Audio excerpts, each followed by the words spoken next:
Oui, Pierre Girardier, je suis un des cofondateurs de la société N-Impact. C'est une société éditrice de logiciels qui a été créée en 2006 pour aider les acteurs du développement et de la solidarité internationale à gérer plus simplement leurs projets et mesurer l'impact de leurs interventions.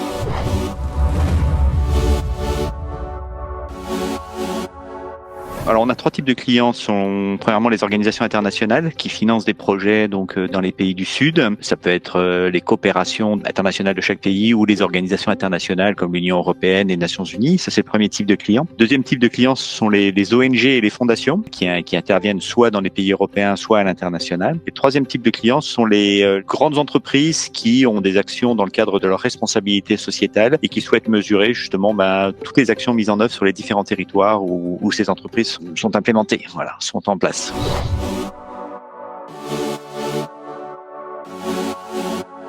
Oui, on avait un besoin d'avoir une prospection plus large qui allait juste au-delà de l'identification manuelle de la prise de contact qui est très chronophage et sur lequel en plus nous n'avions pas l'expertise et le savoir-faire. Je pense qu'assez rapidement on a essayé, on s'est rendu compte qu'on ne pouvait pas bricoler. Et puis cette prospection en masse nécessite quand même vraiment d'avoir du volume, d'avoir des contacts bien identifiés. C'est un métier à part, donc assez rapidement on s'est rendu compte qu'on avait besoin justement d'externaliser cette recherche commerciale et c'est dans ce cadre-là qu'on a été en contact avec vous.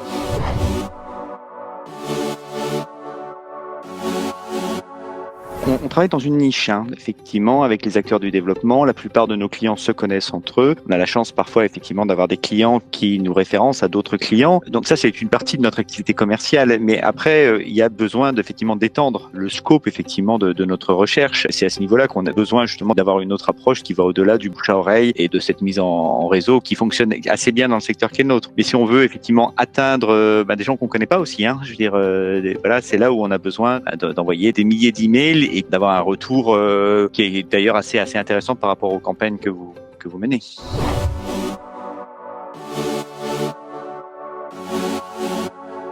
C'est une aide professionnelle au ciblage. On a notre vision de quelles sont nos cibles, mais c'est vrai qu'on manque parfois peut-être un peu de recul parce qu'on est tellement le nez dans le guidon, comme tout professionnel dans son secteur. Donc c'est bien d'avoir aussi un miroir de personnes qui font ça tout le temps, dans des secteurs différents, et puis pouvoir un peu nous challenger sur des choses qu'on considère comme acquises, mais qui ne sont pas forcément par rapport à notre segmentation. Premier élément. Deuxième élément, moi je trouve que la coopération avec vous est très pro. C'est toujours très clair, même les points mensuels sont très efficaces. On a une vision claire du nombre de leads qui a été créé, des actions de suivi à effectuer, justement des tendances, des étapes à venir.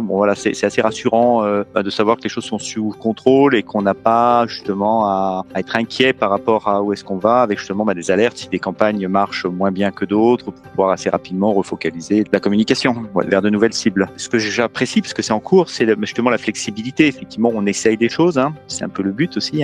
Des choses fonctionnent, des choses fonctionnent pas, on réajuste. On a la chance d'avoir la même interlocutrice, c'est pratique aussi, qui connaît ce qu'on fait maintenant. Ça permet d'être encore une fois efficace. C'est quand même assez important pour nous, efficace et puis clair surtout.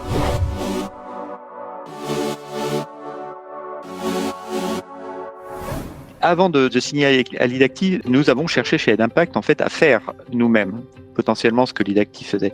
On peut être tenté de se dire oui, on peut identifier avec des outils les contacts. Vous faites chercher sur Internet, il y a plusieurs logiciels qui fournissent des contacts. On peut se dire qu'on va le faire soi-même. Et moi je pense que par rapport du moins à notre structure d'entreprise, chaque entreprise est unique, ça aurait été impossible de le faire nous-mêmes et ça aurait été totalement inefficace parce qu'en fait c'est un vrai métier que moi je découvre en fait en travaillant avec vous et surtout ça repose sur un ensemble d'outils. Et je pense que quand on vient avec un point de vue complètement extérieur et qu'on connaît pas ce sujet-là, on a une vision extrêmement partielle des outils. Et on n'imagine pas effectivement l'intégralité en fait de cette chaîne de valeur qui doit être mise en place et qu'il faut pas sous-estimer. Donc je pense effectivement au-delà de cette tentation de se dire on va le faire nous-mêmes en interne ou même après quelques mois de collaboration de se dire on va réintégrer cette fonctionnalité. Moi je pense que c'est quelque chose qu'il faut continuer à externaliser, c'est pour ça qu'on le fait parce que il y a un vrai savoir et que c'est à mon avis même efficace au niveau économique.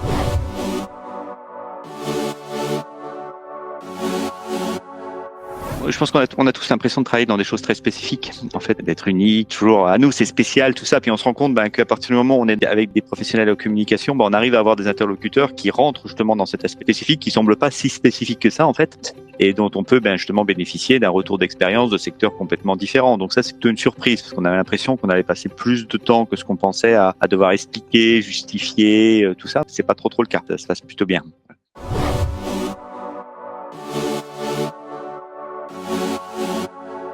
Oui, oui, clairement, ça doit faire partie en fait d'une panoplie d'outils. Je le recommanderais tout à fait. Ça vient compléter, comme je disais, nous effectivement la mise en relation qui est directe dans notre secteur. Ça vient compléter de l'approche directe qu'on a par rapport à certains marchés qui passent par de l'appel d'offres. Ça peut pas passer par ce canal, mais ça vient complètement justement compléter notre boîte à outils en termes de prospection. Donc à ce niveau-là, 100%, ça contribue aussi, je pense, indépendamment du nombre de contrats qui est signé, au développement de la notoriété qui est quand même assez important. Dans l'autre, c'est-à-dire effectivement, je sais que au-delà du fait que les gens répondent oui ou non au point, au moins ils ont entendu parler de ce qu'on fait, sans que ça soit non plus, je pense, trop intrusif. C'est-à-dire par rapport à la méthodologie, il y a un premier email, il y a une relance, mais ça va pas tellement plus loin. Je pense que voilà, les gens on se fait pas blacklister par rapport à ça, et ça permet justement que les gens quand même entendent parler de nous, et puis que le moment venu, dans 6 mois, dans 1 an, dans 2 ans, notre action nous s'inscrit dans le long terme, ils puissent peut-être nous recontacter. Voilà. Donc au-delà de l'impact direct, il y a aussi ce développement de notoriété. Donc pour répondre à votre question, oui, 100%, tout à fait. Je le recommanderais vivement.